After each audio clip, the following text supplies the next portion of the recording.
कभी सोचा है कि हमारे हाथ में जो फोन है या कोई हवाई जहाज इतने सारे छोटे छोटे हिस्सों से मिलकर कैसे एकदम परफेक्टली काम करता है।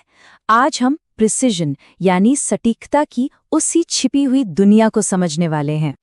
हम सब ने कभी ना कभी ऐसा कुछ महसूस किया है ना? कितना फ्रस्ट्रेटिंग होता है वो।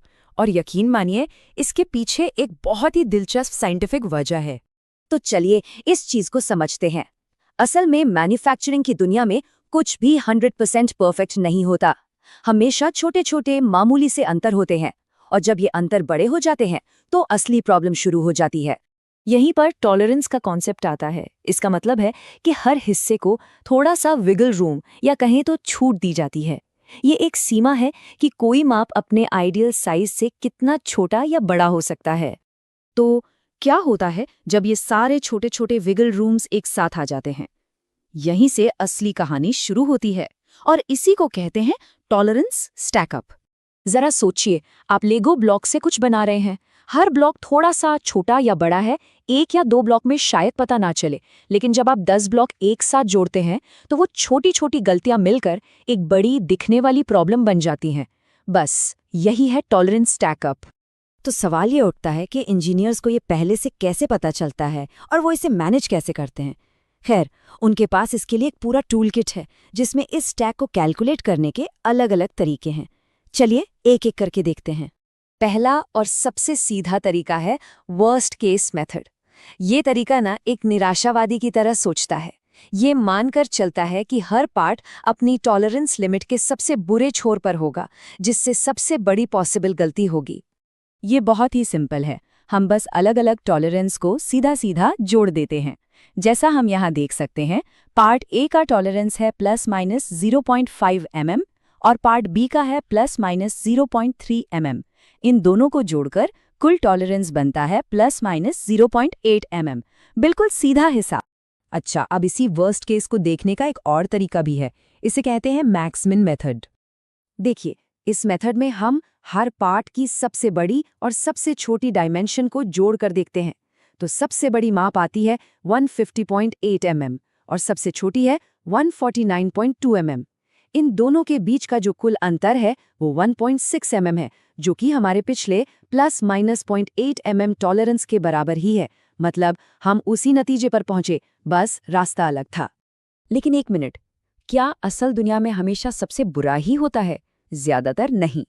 यहीं पर हमारा तीसरा और ज्यादा स्मार्ट टूल आता है, स्टैटिस्टिकल या रूट सम स्क्वायर मेथड, जिसे RSS भी कहते हैं। ये प्रोबेबिलिटी पर आधारित है। अब ये फॉर्मूला थोड़ा डरावना लग सकता है, पर इसका आइडिया बहुत सिंपल है। ये मानता है कि कुछ पार्ट्स थोड़े बड़े होंगे तो कुछ छोटे, और वे एक दूसरे के असर को काफी हद तक कैंसिल कर देंगे। इस फॉर्मूले को लगाने पर हमें बहुत छोटा टॉलरेंस मिलता है, सिर्फ ±0.58 mm। और ये चार्ट देखिए, ये फर्क कितना बड़ा है, एकदम साफ दिखता है। वर्स्ट केस का 0.8 mm और स्टैटिस्टिकल का सिर्फ 0.58 mm। इसका मतलब है कि स्टैटिस्टिकल मेथड का इस्तेमाल करके हम ज्यादा टाइट और किफ़ायती डिज़ाइन बना सकते हैं, क्योंकि हमें बहुत ज़्यादा मार्जिन रखने की ज़रूरत नहीं होती। ठीक है, तो थ्योरी तो बहुत हो गई। अब इसको एक असली दुनिया की प्रॉब्लम पर लगाकर देखते हैं।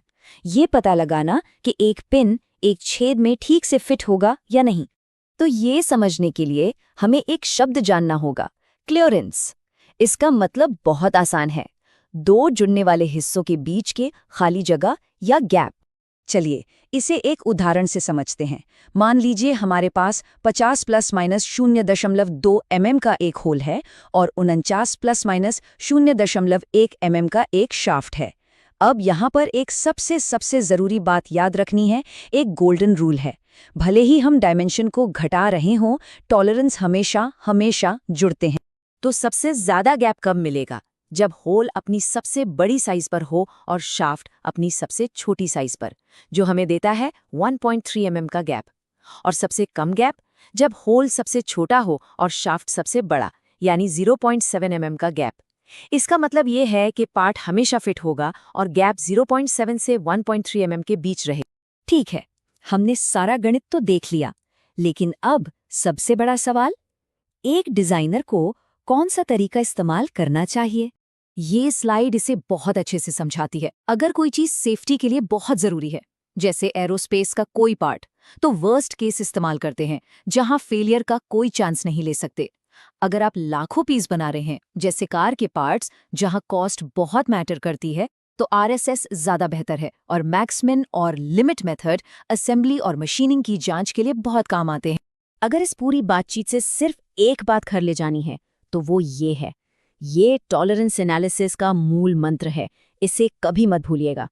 तो असल में कोई एक बेस्ट तरीका नहीं है। सही मेथड का चुनाव हमेशा रिस्क, कॉस्ट और पार्ट के फंक्शन के बीच एक स्ट्रैटेजिक बैलेंस बनाने का खेल है। और ये हमें एक बहुत ही दिलचस्प सवाल पर लाकर छोड़ता है, क्या इंजीनियरिंग पूरी तरह से निश्चितता का खेल है, जैसा वर्स्ट केस मेथड मानता है, या फिर ये संभावनाओं को मैनेज करने का एक विज्ञान है, जैसा स्टैटिस्टिकल मेथड बताता है? इस बारे में ज़रूर सोचिएगा। हमारे साथ जुड़ने के लिए शुक्रिया।